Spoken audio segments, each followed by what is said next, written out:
Salut les praticiens et les praticiennes. J'espère que vous allez bien, c'est Salim. J'aide les praticiens à développer leur activité sans stress et sans prise de tête. Alors aujourd'hui, toujours suite à des discussions que j'ai dans les accompagnements et puis même dans les appels gratuits, les appels offerts que j'offre donc pour les praticiens et les praticiens qui veulent avoir plus de clarté dans le développement de leur activité. Dans ces appels-là, il y a une question qui revient très souvent, c'est quel est l'élément le plus important ou parmi les éléments les plus importants dans son site internet. Alors la réponse, je pense, va vous étonner. Je ne vais pas vous parler de couleurs, je ne vais pas vous parler d'ergonomie du site, de contenu, quoique tout ça c'est important. Et en fait, et ça va vraiment au-delà de cet aspect-là, technique, la chose la plus importante sur votre site internet de praticien et de thérapeute, c'est vous.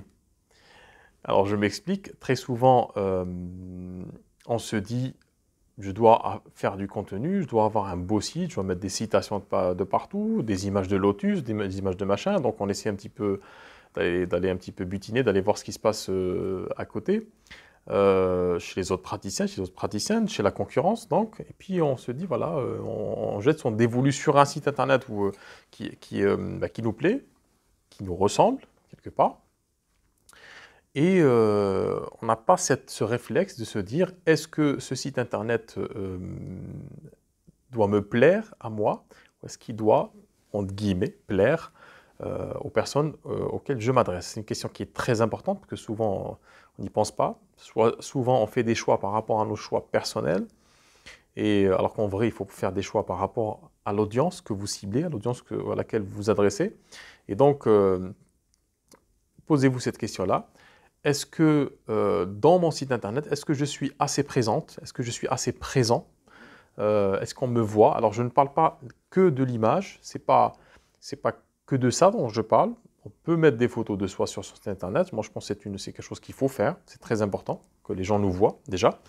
Mais il y a une autre façon aussi à contrario de se cacher de son site internet, c'est de se cacher tout en se montrant. Ça peut paraître paradoxal, mais c'est ce qui se passe généralement. C'est qu'on se cache derrière du contenu, on se cache derrière une certaine façon de parler, une certaine façon de... Donc ça se voit hein, quand on est sur un site internet de praticien qui ne veut pas se dévoiler.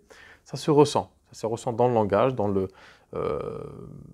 pour celles et ceux qui sont plus téméraires que les autres qui mettent leurs photos. Donc c'est des photos qui sont aussi...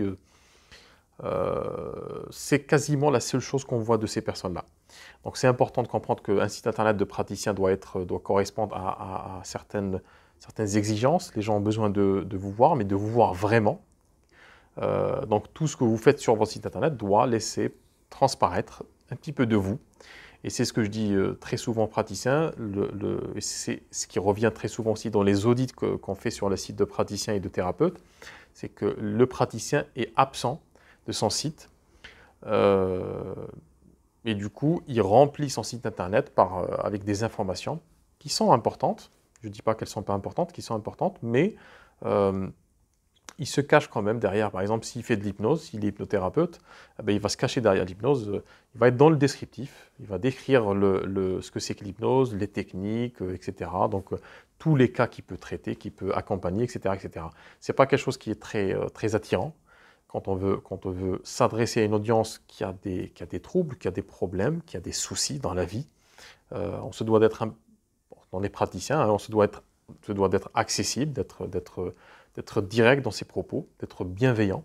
Donc c'est important de ne pas oublier cet élément-là. Si vous avez un site internet et que c'est peut-être le moment d'aller peut-être faire pause sur la vidéo, ou peut-être attendre un petit peu la fin, d'aller regarder en fait son site internet et se dire voilà, est-ce que j'apparais sur ce site réellement, ou est-ce que quelque part je ne me cache pas. Alors ça peut cacher certaines choses, hein, forcément, peut-être la peur de paraître, la peur d'être jugé, la peur de ne pas se sentir encore ou pas assez légitime à faire ce qu'on fait.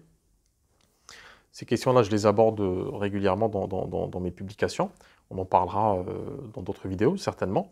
Mais sachez que les gens qui ont besoin d'aller vers vous pour trouver une solution ont aussi et surtout besoin, au-delà de la question de l'expertise, ils ont besoin de vous voir réellement, sans que vous vous cachiez. Il faut qu'on vous voit dans vos textes, il faut qu'on vous ressente, on sente un petit peu votre personnalité quand vous écrivez. Ce qui amène par exemple à utiliser des mots un peu plus forts, un peu moins froids, un peu moins tièdes, donc d'oser utiliser certains mots qu'on utilise dans la réalité de tous les jours. C'est ce qui fait que ça rapproche en fait de ces personnes-là, même si on pense a priori que adopter un discours, alors je ne dis pas très familier, mais un discours un peu accessible, ou trop accessible peut-être que on se dit, à tort à mon avis, on se dit qu'on ne sera pas forcément reconnu comme un expert ou une experte dans son domaine. Alors ce n'est pas du tout le cas, hein. Au contraire, vous allez être perçu comme quelqu'un d'accessible, et c'est très important. Après, l'expertise qui est la vôtre s'exprime de différentes manières, mais c'est important de ne pas d'arrêter de vous cacher et de vous mettre en tant que praticien au centre de votre communication. Alors, je ne dis pas qu'il faut exposer ses secrets de famille en public, ce n'est pas le cas, c'est pas ce que je dis. Finalement, on n'expose qu'une partie de sa personne, de sa personnalité de praticien, parce qu'en vrai, on est beaucoup plus que praticien, et praticien dans la vie. Ça, c'est une partie, on exprime une certaine intention ou décision dans sa vie, dans ces métiers-là.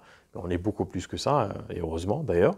Donc, vous n'allez finalement n'exposer que cet aspect de votre personnalité. Mais si vous le faites, faites-le bien, faites-le correctement, faites-le entièrement.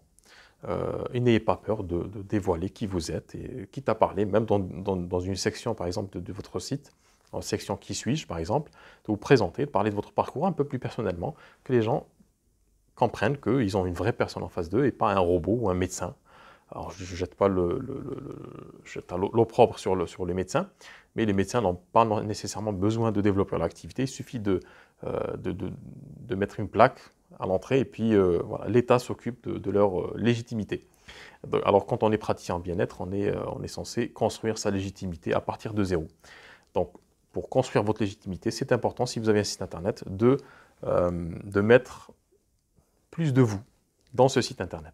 Voilà, donc si vous avez un site internet et que vous êtes un petit peu caché, dites-moi en commentaire comment ça se passe, qu'est-ce qui vous empêche finalement de vous montrer un peu plus, quels sont ces freins qui vous empêchent de vous montrer, ou peut-être vous ne savez pas encore comment bien vous montrer pour être bien vu de votre audience. On en parle dans les commentaires. N'oubliez pas, si vous êtes sur YouTube, n'oubliez pas de vous abonner à la page et de cliquer sur le petit pouce bleu pour aider à la diffusion de cette vidéo-là. Si vous avez des questions sur le développement de votre activité et notamment plus précisément sur l'élaboration de sites internet qui vous correspond réellement et puis qui correspond aux personnes avec lesquelles vous voulez travailler, je vous laisse un lien. Vous pouvez réserver votre appel découverte ou appel stratégique, c'est complètement gratuit, c'est sans engagement.